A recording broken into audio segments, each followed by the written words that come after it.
Bandwidth সেবায় ভারত নির্ভরতা কমিয়েছে সরকার। আমদানি সীমা 50% বেঁধে দিয়েছে বিটিআরসি। বছরে সাশ্রয় হবে প্রায় 60 কোটি টাকা। বাড়বে সাবমেরিন কেবলের ব্যবসা।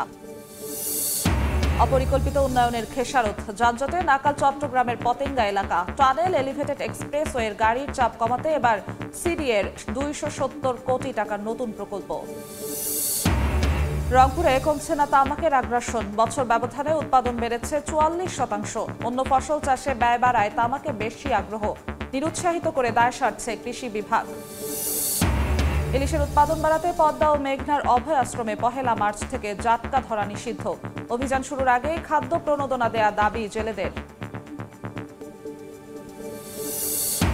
এবং যুক্তরাষ্ট্রের প্রযুক্তি খাতে বড় বিনিয়োগের ঘোষণা অ্যাপলের। কৃত্রিম বুদ্ধিমত্তা সার্ভার তৈরিতে $50,000 কোটি বরাদ্দ। কর্মসংস্থান হবে অন্তত 20,000 মানুষের।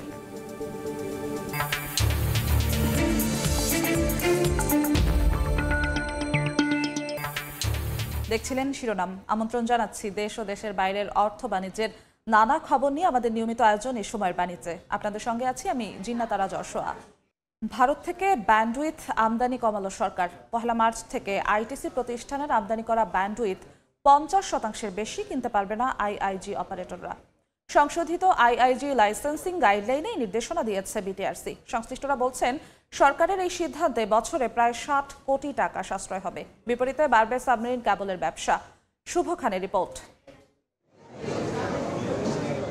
তথ্য বিনোদন থেকে শুরু করে পড়াশোনা কিংবা কেনাকাটা, দেশে প্রতিদিন নানা কাজে 6800 জিবিপিএস ব্যান্ডউইথ ব্যবহৃত হয়, যা বাংলাদেশ সাবমেরিন কেবল কোম্পানি এবং 6টি আইটিসি প্রতিষ্ঠান থেকে কেনে আইআইজি অপারেটররা। এরপর আইএসপি হয়ে গ্রাহকের কাছে পৌঁছায় ইন্টারনেট সেবা। বর্তমানে দৈনিক চাহিদার মাত্র 40% ব্যান্ডউইথ যোগান দিচ্ছে বাংলাদেশ সাবমেরিন কেবল কোম্পানি। বাকি 60% ব্যান্ডউইথ আইটিসি অপারেটরের মাধ্যমে ভারত থেকে আমদানি হয়। আইআইজি অপারেটররা বলছে সাম্প্রতিক বছরগুলোতে ভারত তাদের ভূখণ্ডে সিডিএন সার্ভার স্থাপন করায় এখন আইটিসি কেবলের মাধ্যমে দ্রুত ট্রাফিক সরবরাহ করছে। আবার সাবমেরিন কেবলের প্রতি এমবিপিএস ব্যান্ডউইথ কিনতে খরচ যেখানে 220 টাকা, সেখানে ভারতীয় ব্যান্ডউইথে খরচ প্রায় 100 টাকা। এ কারণে সাবমেরিন কেবলের প্রায় 4400 জিবিপিএস ব্যান্ডউইথ পড়ে আছে। অথচ ভারত থেকে ব্যান্ডউইথ আমদানিতে বছরে প্রায় $4 কোটি বা বর্তমান রেটে 488 কোটি টাকা খরচ করছে বাংলাদেশ। এ অবস্থায় সংশোধিত আইআইজি লাইসেন্সিং গাইডলাইনে ব্যান্ডউইথ আমদানির সীমা 50% বেঁধে দিয়েছে বিটিআরসি। এতে বছরে প্রায় 60 কোটি টাকা সাশ্রয় হবে। সরকারি সিদ্ধান্ত নিয়ে আপত্তি না তুললেও সাবমেরিন কেবলের ব্যান্ডউইথের দাম কমাতে বলছেন আইআইজি অপারেটররা। 50% ব্যান্ডউইথ সাবমেরিন থেকে নিতে হবে। তার মানে প্রত্যেকের আইআইজি লেয়ারে কস্ট অফ প্রোডাক্ট 10% 20% মতন বাড়বে। ব্যান্ডউইথ বিক্রি বাড়লে দামও কমানো হবে বলে জানালেন বাংলাদেশ সাবমেরিন কেবল কোম্পানির ব্যবস্থাপনা পরিচালক। 100 জিবিপিএস নিলে আমরা 30 জিবিপিএস ফ্রি দিচ্ছি। মিনিমাম 30% ডিসকাউন্ট তো এই ডিসেম্বর থেকে দিয়েছি। এখন যদি আমাদের ব্যান্ডউইথের ইউসেজ বাড়ে তাহলে আমরা ফার্দার রিডাকশনের কথা চিন্তা করছি। বিটিআরসির সিদ্ধান্তের বিষয়ে দুটি শীর্ষ আইটিসি অপারেটরের সাথে যোগাযোগ করা হলেও তারা কোনো মন্তব্য করেনি। শুভ খান, সময় সংবাদ, ঢাকা। দর্শক, ভারত থেকে ব্যান্ডউইথ আমদানি কমানোর এই প্রসঙ্গে আলোচনার জন্য আমাদের সঙ্গে স্টুডিওতে আছেন ইন্টার ক্লাউড লিমিটেডের প্রধান নির্বাহী কর্মকর্তা মোহাম্মদ হাসিবুর রশিদ। হাসিবুর রশিদ, আপনাকে সময়ের বাণিজ্যে স্বাগত। আমরা আমাদের সহকর্মীর প্রতিবেদনে দেখছিলাম, একটি তথ্য দিয়ে শুরু করতে চাই যে বর্তমানে দৈনিক চাহিদার মাত্র 40% ব্যান্ডউইথ যোগান দিচ্ছে বাংলাদেশ সাবমেরিন কেবল কোম্পানি। বাকি 60% হচ্ছে আইটিসি অপারেটরদের মাধ্যমে ভারত থেকে আমদানি হয়। এই যে অর্ধেকের বেশি অংশটা আসে ভারত থেকে, সেখানে 50% কমিয়ে দেওয়ার সিদ্ধান্ত, এটাতে কি কোনো অসুবিধায় পড়বে ইন্টারনেট ব্যবহারকারীরা, বা কি কি সুবিধার কথা চিন্তা করে এই সিদ্ধান্তটা এসেছে? ধন্যবাদ সময় টিভিকে আজকে আমাকে এখানে আমন্ত্রণ জানানোর জন্য। আর সময় টিভির দর্শকদেরকে শুভেচ্ছা আমার পক্ষ থেকে। শুরুতে আমি একটু বলতে চাই যে কেন আমরা ভারতে বা আইটিসি লাইসেন্সটা দিলাম 2012-এ। কারণ বাংলাদেশের সাবমেরিন কেবল এসছে 2006-এ সিএমই 4, যেটার মাধ্যমে আমরা প্রথম সাবমেরিন কেবলে কানেক্টিভিটি হয়। তারপর আমাদের কোনো অল্টারনেটিভ বা রিডান্ডেন্সি ছিল না, কারণ তখন ঢাকা চিটাগাংয়ের সাবমেরিন কেবল কাটা পড়তো, ইজিপ্টের একটা ল্যান্ড সেগমেন্ট ছিল আলেকজান্ড্রিয়া এবং সুয়েজের মধ্যে, ওইখানেও কাটা পড়তো। তখন কিন্তু স্যাটেলাইট ছিল একমাত্র অল্টারনেটিভ, কিন্তু স্যাটেলাইটের কস্ট ছিল অনেক হাই, যেটা ব্যাকআপ কখনো করা যেত না আসলে। সেই জন্য বাংলাদেশ সরকার তখন 2012 সালে আইটিসি লাইসেন্স দেয়, যে ভারতের চেন্নাই এবং মুম্বাই যে ল্যান্ডিং স্টেশন ওইখানে মাল্টিপল সাবমেরিন কেবল আছে, যাতে আমরা ওইখানে কানেক্ট করে আমরা ইন্টারনেটটা বাংলাদেশে আনতে পারি। কারণ ইন্টারনেটের ব্যান্ডউইথ একটা জিনিস পাইপ, আর কন্টেন্ট হচ্ছে পাইপের ভিতর যে পানিটা আসে, যেটা আমরা দেখি ফেসবুক, ইউটিউব বা ইন্টারনেটে অ্যামাজন যেসব জায়গায় যাই আমরা, সেই জায়গাগুলো কিন্তু আসলে কন্টেন্ট আসে আমাদের ব্যান্ডউইথের ভেতর দিয়ে। তো সুতরাং সেই সময়টাতে যেহেতু অল্টারনেটিভ ছিল না কোনো সিমি 4 সাবমেরিন কেবলের, পরবর্তীতে 2018 সালে আবার আমাদের সিমি 5 সাবমেরিন কেবল আসে। কিন্তু ইন্টারনেট জিনিসটা তো আমেরিকায় আবিষ্কার হয়েছিল, তাই না? ওইখান থেকে কন্টেন্ট আমেরিকাতেই ছিল শুরুতে, তারপরে আস্তে আস্তে এটা ইস্ট কোস্ট নিউ ইয়র্ক থেকে লন্ডনের দিকে আসে, ইউরোপের দিকে আসে, আর ওয়েস্ট কোস্ট থেকে ক্যালিফোর্নিয়া থেকে আমার হংকং, সিঙ্গাপুরের দিকে আসে কন্টেন্টগুলো। তো তখন ইন্টারনেট হাব ছিল সিঙ্গাপুরে। তো সিমি 5 যখন আসে তখনও কিন্তু একটা অল্টারনেটিভ তৈরি হয় সাবমেরিনে, কিন্তু আইটিসির ডিমান্ড তো কমে যাওয়ার কথা তখন। এখানে দুইটা ফ্যাক্টর কাজ করে, একটা হচ্ছে প্রাইস, কারণ আমাদের ইন্টারন্যাশনাল ব্যান্ডউইথ আসে কক্সবাজার সিমি 4, কুয়াকাটা সিমি 5 এবং আইটিসি দিয়ে যশোর বেনাপোল থেকে আসে, ইন্ডিয়া থেকে আসে। এটা ইন্ডিয়াতে আবার এসছে চেন্নাই, মুম্বাই ওদের সাবমেরিন কেবল থেকে। তো সুতরাং কেন 60% 40% হলো এটা একটু ব্যাখ্যা করি আমি।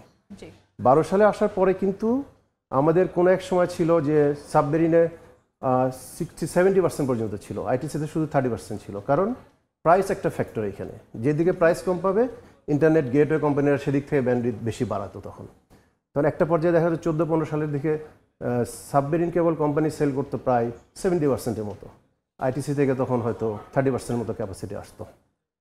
কিন্তু ইন্টারনেট ওয়ার্ল্ডে যারা কন্টেন্ট প্রোভাইডার সিডিএন, যেমন গুগল মানে ইউটিউব, বা যেমন ফেসবুক, আমরা যে ফেসবুক দেখি সারাক্ষণ, তো আমরা ফেসবুক দেখি বাংলাদেশে যারা মানে ইউজ করে আর কি, তারা যারা এদেরকে হাইপারস্কেলার বলা হয়, এদের কন্টেন্টগুলো যে ডেটা সেন্টার করে, একসময় সিঙ্গাপুরে ছিল এশিয়ার জন্য হাব ওদের, এই হাবটা এখন ইন্ডিয়াতে চলে আসে, চেন্নাই, মুম্বাই, দিল্লি এবং কলকাতা পর্যন্ত।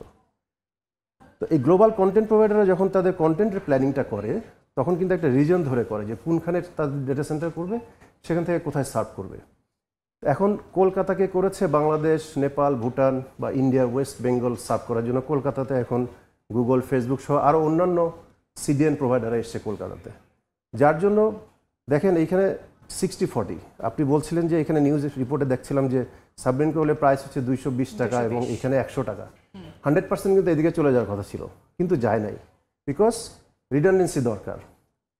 তো এখানে 50-50 করলে খুব বেশি সমস্যা হবে আমি না। একটু যুক্ত করি যে দামের বিষয়টা, যে যেহেতু সাবমেরিন কেবলের খরচটা বেশি, জি, তাহলে কি এখন কি মনে হয় যে গ্রাহকরা এখান থেকে ইন্টারনেট সুবিধা নেবে বেশি টাকায় দিয়ে? আচ্ছা, এই যে আইএজিদের যে বেশি কস্ট করছে, এটা কিন্তু প্রান্তিক গ্রাহকের কাছে আলটিমেটলি যে পড়বে আর কি, যদি এখান থেকে বেশি হয়। তো যেহেতু এটা 50-50, সেহেতু খুব বেশি ইম্প্যাক্ট এই মুহূর্তে হবে না। কিন্তু 50-50 কিছু চ্যালেঞ্জ রয়েছে, যেমন এই মুহূর্তে সিমি 4-এর ক্যাপাসিটি আছে আপনার 4700 বা 800 জিবিপিএসের মতো, আর সিমি 5-এর ক্যাপাসিটি আছে 2300 জিবিপিএসের মতো, টোটাল 7000 জিবিপিএস। আপনারা বলছিলেন রিপোর্টে টোটাল 6800 জিবিপিএস এখন বাংলাদেশের টোটাল ক্যাপাসিটি, এবং এটার গ্রোথ আছে, কিন্তু ডে বাই ডে গ্রোথ হচ্ছে। তো এখন ধরেন আইটিসি কোনো কারণে কোনো একটা সাবমেরিন কেবল ডাউন হয়ে গেল, ধরেন সিমি 4-ই ডাউন হয়ে গেল, তার মানে 4700 জিবিপিএস কিন্তু বাংলাদেশের নেটওয়ার্কে নাই। তখন কিন্তু আইটিসিতে ক্যাপাসিটি বাড়াতে হবে, কারণ গত বছর 2024 সালের এপ্রিলে সিমি 5 সাবমেরিন কেবল ডাউন ছিল ফর 2 মান্থস। তখন কিন্তু এই যে 2300 জিবিপিএসের একটা শর্টেজ ছিল, এটা কিন্তু ওই আইটিসি থ্রুতে এসছে। অনেকে বলে যে এটা ভারত থেকে ইন্টারনেট আমদানি, হয়তো রিসেন্টলি এটা হয়েছে ভারত থেকে ইন্টারনেট আমদানি, কিন্তু যখন আমরা আইটিসি লাইসেন্স করেছিলাম বাংলাদেশে মানে 2012-এ, তখন কিন্তু অবজেক্টিভটা ছিল চেন্নাই এবং মুম্বাই দিয়ে, চেন্নাই থেকে আমরা সিঙ্গাপুর যাব, মুম্বাই থেকে আমরা লন্ডন যাব, এভাবে ইস্ট এবং ওয়েস্ট থেকে আমরা কন্টেন্ট বাংলাদেশে নিয়ে আসবো। কিন্তু এখন কন্টেন্ট আলাদা ইন্ডিয়াতে চলে এসছে। এটা সমাধান কি তাহলে এখন, যে আমরা আর ইম্পোর্ট করব না, বাংলাদেশেই সব বেশি কন্টেন্ট মানে ব্যান্ডউইথ ইউজ করবে? সমাধান একটা আছে যে যদি গুগল, ফেসবুক এরা বাংলাদেশের ডেটা সেন্টার করে, এজ ডেটা সেন্টার করে, সরকারকে উচিত এখন তাদের সাথে যোগাযোগ করা, তাদের কি পলিসি দরকার, কী ধরনের পলিসি হলে তারা বাংলাদেশে আসবে, ডেটা সেন্টারে তারা সেট আপ করবে, সেই ধরনের ইনিশিয়েটিভটা দরকার খুব বেশি এখন। তাহলে হয়তো আমরা এই ধরনের ওই ইন্ডিয়া থেকে এই ডেটা সেন্টার আইআইজি অপারেটররা সাবমেরিন কেবলের ব্যান্ডউইথের দাম কমানোর একটি প্রস্তাব তারা দিয়েছে। তো সেক্ষেত্রে দাম কমানোটা কি এখন কতটা সহজ হবে এবং কতটুকু কমানো সহজ হবে? আচ্ছা, আমি দাম কমানো নিয়ে একটা কথা বলি, যে যেহেতু সাবমেরিন কেবল কোম্পানি একটাই, একক কোম্পানি কি কখনো দাম কমাতে চায়? চায় না, আসলে কম্পিটিশন হতে হয়। তো 2012 সালে যখন প্রাইভেট সেক্টরে আইটিসি আসে, ইনক্লুডিং বিটিসিএল, পাবলিক সেক্টর, তখন কিন্তু 7টা আইটিসি আর সাবমেরিন কেবল একটা, 7 জনের মধ্যে কম্পিটিশন হতো। কম্পিটিশন হয়ে কিন্তু দামটা কমেছে। তখন পার জিবিপিএস ব্যান্ডউইথ ছিল 8,000 টাকা, এখন যেটা আপনি দেখছেন 100 টাকা, 200 টাকা। কম্পিটিশনের কারণে কিন্তু দামটা কমেছে। হয়তোবা প্রাইভেট সেক্টর সাবমেরিন কেবল আসলে ওইখানে আরও কম্পিটিশন হবে, তখন আরও দাম কমবে। তবে আমার মনে হয় যেহেতু বেসিসিএল এমডি সাহেব বলেছেন যে ওনারা দাম কমাবেন, ডেফিনেটলি ওনারা দাম কমাতে পারেন, কারণ ওনারা দাম কমালে যদি ভলিউম বেশি বিক্রি হয় তাহলে হয়তো রেভিনিউটা সেম জায়গাতে থাকবে ওনার। তবে এই মুহূর্তে আসলে কতটুকু কমানো সম্ভব, সেটা কি ভারতের যেই পরিমাণ টাকাটা ছিল তার কাছাকাছি নেওয়া সম্ভব কমিয়ে? অ্যাকচুয়ালি হয়েছে কি, যে ধরেন সাবমেরিন কেবলে যে ইনভেস্টমেন্ট করেছে গভর্নমেন্ট, সেই ইনভেস্টমেন্টের আমার ধারণা যে ওনাদের ভালো রেভিনিউ এসছে অলরেডি সিমি 4-এ বা সিমি 5-এ। তো ওনাদের ডেফিনেটলি একটা কস্ট মডেল আছে, ওনারা সেভাবে ট্যারিফ সিলেক্ট করে থাকেন যে কোন কস্টের উপরে কি ট্যারিফ হবে। তো ডেফিনেটলি ওনারা এটা রিভিউ করবেন আমার মনে হয়, কারণ 7 কোটি টাকা সাশ্রয় হবে এমনটা বলেছেন। তো এই সাশ্রয়ের টাকাটা দিয়ে বাংলাদেশের উন্নয়ন, সাবমেরিন কেবলের উন্নয়নটা সম্ভব কিনা যাতে কম টাকায় ব্যান্ডউইথ পাওয়া যায়? সাবমেরিন কেবল আসলে চাইলেই কমাতে পারে আসলে আমার মনে হয়, কারণ ওনারা তো একটা ইনভেস্টমেন্ট করেছেন, আসলে সরকারি প্রতিষ্ঠান হলে ইনভেস্টমেন্ট করেছেন, সরকার চাইলে তো তাকে ইনভেস্টমেন্টটা রিটার্ন করতে হবে। ওনাদেরকে প্রপার দেখতে হবে এখন যে কী ধরনের কস্টিং হয়েছে, এখন কী দামে বিক্রি করলে ওনারা সেই ইনভেস্টমেন্ট রিকভারি করতে পারে, কারণ ওনাদের তো লোন আছে, আবার লোনের এগেনস্টে তো ওনারা এই ইনভেস্টমেন্টটা করেছেন সরকারি প্রতিষ্ঠান হিসেবেও। তো ওনাদেরকে সেই হিসাবটা করে দেখতে হবে আসলে যে কী দামে ওনারা দিতে পারেন যাতে কম্পিট করতে পারেন ওনারা মার্কেটে। জি, আপনাকে অসংখ্য ধন্যবাদ আমাদের সঙ্গে যুক্ত হওয়ার জন্য। ধন্যবাদ আপনাকেও। দর্শক, অর্থ বাণিজ্যের নানা খবরের পাশাপাশি আমরা ভারত থেকে ব্যান্ডউইথ আমদানি কমানোর প্রসঙ্গে কথা বলছিলাম ইন্টার ক্লাউড লিমিটেডের প্রধান নির্বাহী কর্মকর্তা মোহাম্মদ হাসিবুর রশিদের সঙ্গে। যাচ্ছি অন্য প্রসঙ্গে, এবার বন্দর বাণিজ্যের খবর।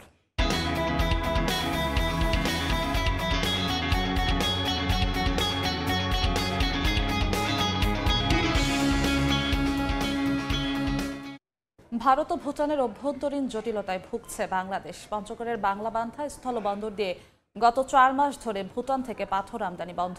এই মুহূর্তে বাংলাবান্ধা স্থলবন্দরে আছেন রিপোর্টার সোহাগ হায়দার, সরাসরি যাচ্ছি তার কাছে। দেশের 4 দেশীয় স্থল বন্দর বলা হয় পঞ্চগড়ের বাংলাবান্ধা স্থল বন্দরকে। মূলত এই বন্দর থেকে বাংলাদেশ, ভারত, নেপাল ও ভুটানের সাথে যে ব্যবসায়িক কার্যক্রম সেটা কিন্তু সড়ক পথে পরিচালনা হয়ে আসছে। আমরা দেখেছি গত 4 মাস ধরে কিন্তু এই বন্দরে ভুটানের যে পাথর বোঝাই ট্রাকের সংখ্যা বা পাথর বোঝাই ট্রাক সেটা এই বন্দরে প্রবেশ না করে কিন্তু এখানে একটা স্থবিরতা নেমে এসেছে। আমরা দেখেছি যে গত 4 মাস ধরে ভারতের ফুলবাড়ি স্থল বন্দরে কিন্তু সেখানকার শ্রমিক অ্যাসোসিয়েশন স্লট বুকিং নিয়ে আন্দোলন করায় কিন্তু এই অবস্থা বিরাজ করছে। আমরা দেখেছি, জেনেছি যে ভারতের যারা সংশ্লিষ্ট রয়েছে শ্রমিক বা অ্যাসোসিয়েশন, তারা বলছে যে ভুটানের যে সকল পণ্যবাহী পাথর পণ্যবাহী ট্রাক রয়েছে সেগুলোকে স্লট বুকিং বাবদ বা অনলাইন ফি তাদের যেটি রয়েছে সেটির আওতায় আনতে হবে। এতে করে কিন্তু ভুটান সেটার আওতায় না আসার দাবি জানিয়ে তারা কিন্তু পণ্য যে পাথর রয়েছে সেগুলো পাঠানো বন্ধ রেখেছে। এতে করে গুরুত্বপূর্ণ এই স্থল বন্দরে কিন্তু অনেকটাই কমে গেছে আমদানির সংখ্যা। আমরা দেখেছি যে গত 2 মাস ধরে কিন্তু ভারতের যে পাথর রয়েছে সেগুলো আসলেও কিন্তু পর্যাপ্ত পরিমাণ গাড়ি কিন্তু আসছে না। আমরা জেনেছি যে প্রায় 70 থেকে 80টি ট্রাক প্রতিদিন এই বন্দরে প্রবেশ করলেও কিন্তু সেগুলোতেও রয়েছে নানা অভিযোগ। স্থানীয়রা বলছে যে ভারত একটা কৃত্রিম সংকট তৈরি করে এবং নিম্নমানের যে পাথর রয়েছে সেগুলো দিচ্ছে, একই সাথে যে মূল্য বৃদ্ধির বিষয়টি রয়েছে তারা কিন্তু অধিক মূল্য নিচ্ছে। আমরা ব্যবসায়ীদের বা আসিয়ানের আমদানিকারক যারা রয়েছে তারা বলছে যে আগের যে মূল্য ছিল টন প্রতি সেই মূল্য কিন্তু $7 থেকে $8 মধ্যে থাকলেও কিন্তু বর্তমান সময়ে সেটা কিন্তু বেড়ে ভারত কিন্তু $10 থেকে $14 মধ্যে নিচ্ছে। এতে করে ব্যবসায়ীরাও লোকসানে পড়ছে। আমরা দেখেছি যে গুরুত্বপূর্ণ এই বন্দরে কিন্তু পাথর, ভুটানের যে পাথরটা রয়েছে সেটা প্রবেশ না করায় কিন্তু এখানকার যারা শ্রমিক সংশ্লিষ্ট রয়েছে তারা কিন্তু অবসর সময় একটা দিন অতিবাহিত করছে। তারা বলছে যে এখান থেকে কিন্তু তাদের যে সংসার পরিচালনা করত, কিন্তু বর্তমানে ভুটানের পাথর পণ্যবাহী ট্রাক প্রবেশ না করায় কর্মহীন অবস্থায় দিন অতিবাহিত করছে। তাদের যে আয়ের রোজগারে একটা ভাটা পড়ে গিয়েছে। আমি জানিয়ে রাখি যে এই গুরুত্বপূর্ণ এই বন্দরটি মূলত 90 থেকে 95% কিন্তু পাথর আমদানি হয়ে থাকে এবং এই সকল পাথর দিয়ে কিন্তু দেশের অনেকটা চাহিদা পূরণ করা হয়ে থাকে। তো আমরা দেখেছি যে বন্দর সংশ্লিষ্ট যারা রয়েছে ব্যবসায়ী তারাও কিন্তু অনেক একটা মানব সমস্যায় পড়েছে। একই সাথে বন্দরের সাথে সংশ্লিষ্ট যারা ক্ষুদ্র ব্যবসায়ী রয়েছে, যারা পাথর ক্রাশিং মেশিনের সাথে যুক্ত ব্যবসা করছেন, তারাও কিন্তু পাথর না পেয়ে কিন্তু বন্ধ রেখেছে তাদের কার্যক্রম। তো সার্বিক বিষয়ে বলা যায় যে পঞ্চগড়ের এই গুরুত্বপূর্ণ স্থল বন্দরটি কিন্তু পাথর আমদানি না হয় এখানে পুরোপুরি একটা কর্মহীন অবস্থা বিরাজ করছে। একই সাথে বন্দরের কার্যক্রম স্বাভাবিক থাকলেও কিন্তু পাথর আমদানি হচ্ছে না। তো এ ছিল আমার কাছে পঞ্চগড়ের বাংলা বান্ধা থেকে সর্বশেষ খবর। সরাসরি যুক্ত ছিলাম বাংলা বান্ধা স্থল বন্দরে। এবার জানাবো পুঁজিবাজারের খবর। ঢাকা স্টক এক্সচেঞ্জ ডিএসইতে সূচকের ঊর্ধ্বমুখী প্রবণতা দিয়ে শুরু হয়েছে লেনদেন। সবশেষ বাজার পরিস্থিতি জানাতে সরাসরি নিয়ে যাচ্ছি ডিএসই এর ওয়েবসাইটে। দর্শক, সকালটা শুরু হয়েছে 3 সূচকের ঊর্ধ্বমুখী প্রবণতা দিয়ে ঢাকার পুঁজিবাজারে, এবং গেল 2 কার্য দিবসেও কিন্তু দেখা গিয়েছিল 3 সূচকের ঊর্ধ্বমুখী প্রবণতা দিয়েই দিন শুরু হয়েছিল, এবং আজও সকাল থেকে আসার আলো দেখাচ্ছে ঢাকার পুঁজিবাজারের 3 সূচক। এবং এখন পর্যন্ত লেনদেন হয়েছে প্রায় 1.5 ঘন্টায় 234 কোটি 13 লাখ টাকা। 1.5 ঘন্টায় ইতিমধ্যে লেনদেন হয়েছে ঢাকার পুঁজিবাজারে। শেয়ার হাত বদল হয়েছে ৬৬,১৬০ বার। এবং যেসব কোম্পানিগুলো ঢাকার পুঁজিবাজারে লেনদেনে অংশগ্রহণ করেছে সেসব কোম্পানিগুলোর মধ্যে 228টি কোম্পানির শেয়ারের দামই কিন্তু বেড়েছে এবং দাম কমেছে 104টি কোম্পানির শেয়ারের, এবং অপরিবর্তিত আছে 50টি কোম্পানির শেয়ারের দাম। এবং একটু যদি সূচকের ঊর্ধ্বমুখী প্রবণতাটা দেখাই, প্রধান সূচকের ঊর্ধ্বমুখী প্রবণতা 10টা থেকেই কিন্তু ঊর্ধ্বমুখী হতে থাকে, এবং হতে হতে 11টার পর কিন্তু আরো বেশি ঊর্ধ্বমুখী হয়েছে, পয়েন্ট বেড়েছে, এবং এখন পর্যন্ত 41.26 পয়েন্ট বেড়েছে প্রধান সূচকে, এবং সরিয়া সূচকে বেড়েছে 6.62 পয়েন্ট। ডিএস30 বা বাছাইকৃত সূচকে বেড়েছে 8.89 পয়েন্ট। এবং এই যে লেনদেন হয়েছে 242 কোটি 84 লাখ টাকা ঢাকার পুঁজিবাজারে, এখন পর্যন্ত সেই লেনদেনে কোন কোন কোম্পানিগুলো কত টাকা লেনদেন করেছে সেই চিত্রটা যদি একটু দেখাই, আজকে এখন পর্যন্ত লেনদেন করে এগিয়ে আছে অগ্নি সিস্টেমস লিমিটেড। এখন পর্যন্ত ঢাকার পুঁজিবাজারে এই কোম্পানিটি লেনদেন করেছে 15 কোটি 94 লাখ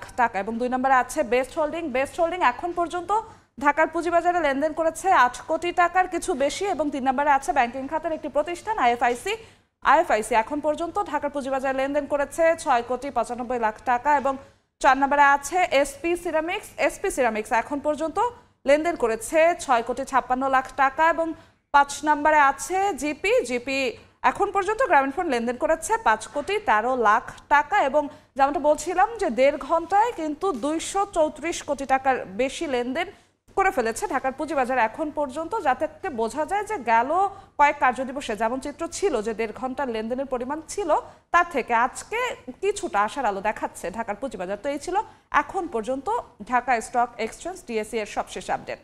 অপরিকল্পিতভাবে একের পর এক যানবাহন ল্যান্ডিং পয়েন্ট তৈরি হওয়ায় চট্টগ্রামের পতেঙ্গা এলাকার যানজট অসহনীয় হয়ে উঠেছে। একে তো tunnel, outer ring road, elevated expressway এবং শাহ আমানত বিমানবন্দরের সংযোগ সড়কের হাজার হাজার গাড়ির চাপ সামাল দিতে হিমশিম খাচ্ছে ট্রাফিক বিভাগ। তার সঙ্গে যুক্ত হচ্ছে পতেঙ্গা সৈকতের লাখ লাখ পর্যটক। এ অবস্থায় এবার যানজট নিরসনে 270 কোটি টাকার নতুন প্রকল্প নিয়েছে সিডিএ। সাখাওয়াত রিপোর্ট, ক্যামেরায় কমলদের রিপোর্ট। চট্টগ্রামের পতেঙ্গায় টানেলের ঠিক সামনে নতুন একটি ফ্লাইওভার সহ একাধিক বাইপাস সড়ক নির্মাণের 270 কোটি টাকার যে প্রকল্প চট্টগ্রাম উন্নয়ন কর্তৃপক্ষ নিয়েছে, তা নেওয়ার কথা ছিল টানেল নির্মাণের আগেই। কিন্তু ভিন্ন এক পরিস্থিতিতে 1 বছর পর এসে এই প্রকল্প নিতে বাধ্য হয়েছে সিডিএ। চারিদিকে শুধু গাড়ি আর গাড়ি, অসহনীয় যানজট, গাড়ির ফাঁক দিয়ে মানুষকে রাস্তা পারাপার হতে হচ্ছে। এলিভেটেড এক্সপ্রেস ওয়ে থেকে নামা গাড়ি যাওয়ার পথ না পেয়ে যানজট সৃষ্টি করছে। অন্যদিকে আউটার রিং রোড হয়ে আসছে বন্দর কেন্দ্রিক ট্রাক, কাভার্ড ভ্যান, কন্টেনারবাহী লরির মতো লং ভেহিকেল। শাহ আমানত বিমানবন্দরগামী যাত্রীদের ব্যক্তিগত যানবাহন যেমন রয়েছে তেমনি রয়েছে টানেলের যানবাহন। গাড়ি এবং মানুষ একসাথে চলাচল করে, যা অত্যন্ত হলো ভোগান্তিকর। টানেল কিংবা এলিভেটেড এক্সপ্রেস হওয়ার আগেই এই এলাকার যানজট নিরসনের ব্যবস্থা নেওয়ার কথা থাকলেও আমলাতান্ত্রিক জটিলতার মুখে তা হয়ে ওঠেনি। টানেল হওয়ার আগে এই পরিকল্পনাগুলো করা এত বিশদভাবে পরিকল্পনাগুলো করা হয় নাই। নতুন এই প্রকল্পের আওতায় ঠিক টানেলের সামনের অংশে গাড়ি অতিক্রম করে যেতে ব্যবহৃত হবে নতুন ফ্লাইওভার। একই সঙ্গে সম্প্রসারণ করা হচ্ছে বিদ্যমান সড়কগুলো। এয়ারপোর্ট থেকে রিং রোডে যাওয়ার জন্য 2 লেন বিশিষ্ট 1100 মিটার একটা ফ্লাইওভার থাকতেছে। চলতি বছরে এই প্রকল্পের কাজ শেষ হবে বলে জানিয়েছেন সিডিএ কর্মকর্তারা। প্রতিদিন লাখ লাখ মানুষ যেমন আসছে হাজার হাজার গাড়ি এই গাড়িকে সরিয়ে নেওয়ার কোনো ব্যবস্থা হয়নি। অবশেষে 270 কোটি টাকার এক নতুন প্রকল্প, এই প্রকল্প কতটা কাজে আসছে সেটি এখন দেখার বিষয়। চট্টগ্রামের পতেঙ্গা থেকে কমল দে, সময় সংবাদ। দেখছেন এ সময়ের বাণিজ্য।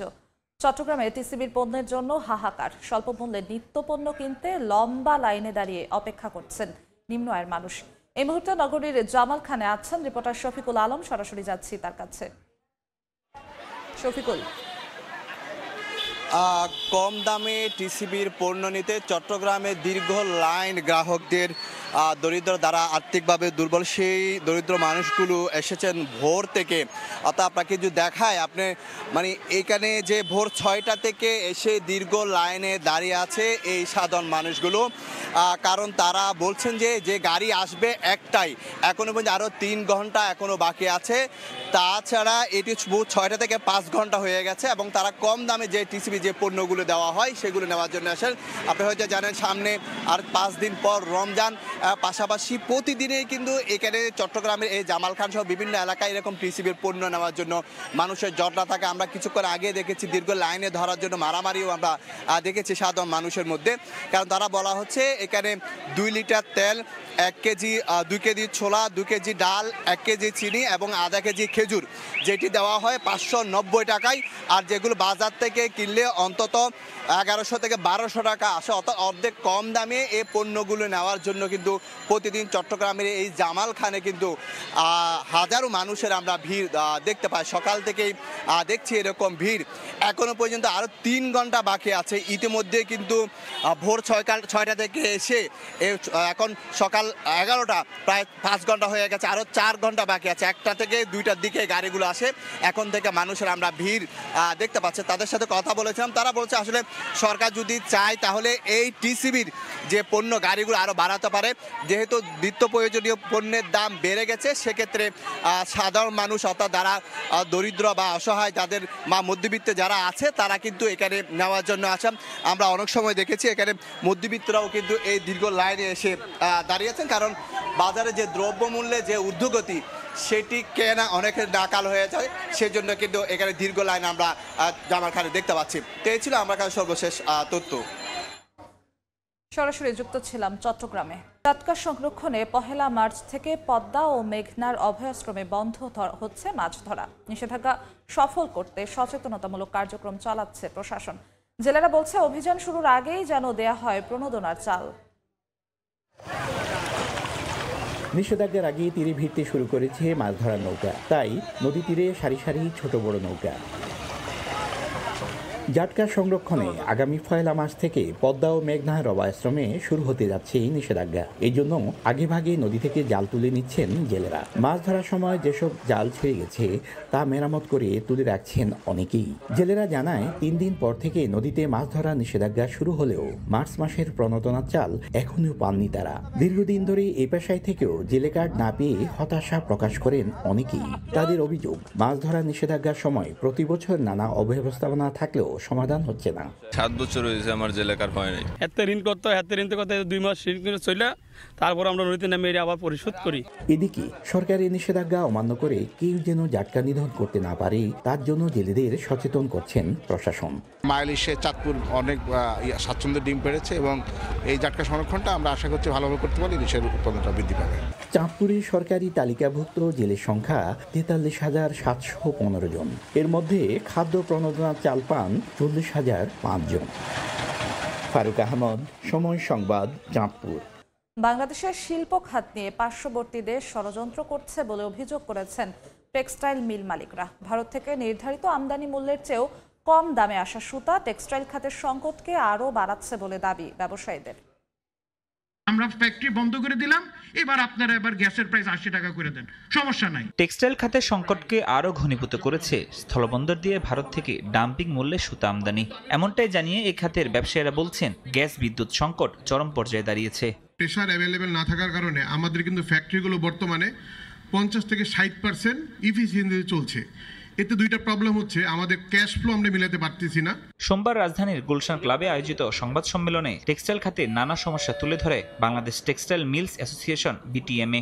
আমরা রীতিমতো হিমশিম খেয়ে যাচ্ছি, ব্যাংকে ঋণ দিতে পারতেছি না, শ্রমিকের বেতন দিতে পারতেছি না, গ্যাস বিল দিতে পারতেছি না। এ সময় ব্যবসায়ীরা অভিযোগ করেন দেশের শিল্প খাতকে ধ্বংস করার চক্রান্ত করছে প্রতিবেশী দেশ। ষড়যন্ত্র মোকাবেলায় সরকারের আন্তরিকতা নিয়েও প্রশ্ন তুলেছেন তারা। সিকিম যেরকম ওরা নিয়ে গেছে, পাট শিল্প নিয়ে গেছে, এখন আমাদের আরএমজি নিয়ে টানাটানি শুরু হয়ে গেছে। আমাদের 85% export amounts to textile and RMG. এই সেক্টরই যদি না থাকে এই ইকোনমি কি চালাবে? এলএনজি নির্ভর না হয়ে প্রাকৃতিক গ্যাস অনুসন্ধানে সরকারের জোরালো পদক্ষেপ আশা করেন ব্যবসায়ীরা। তাহলে আমার ইন্ডাস্ট্রিকে আমি সাপোর্ট না করে। ফরহাদুর রহমান, সময় সংবাদ, ঢাকা। যুক্তরাষ্ট্রের প্রযুক্তি খাতে এবার বড় বিনিয়োগের ঘোষণা দিল অ্যাপল। আগামী 4 বছরে মার্কিন প্রযুক্তি খাতের উন্নয়নে নতুন এআই সার্ভার ও প্রযুক্তি কারখানা তৈরিতে $50,000 কোটি ব্যয় করবে প্রতিষ্ঠানটি। এতে অন্তত 20,000 মানুষের কর্মসংস্থান হবে বলে দাবি প্রযুক্তিবিদদের।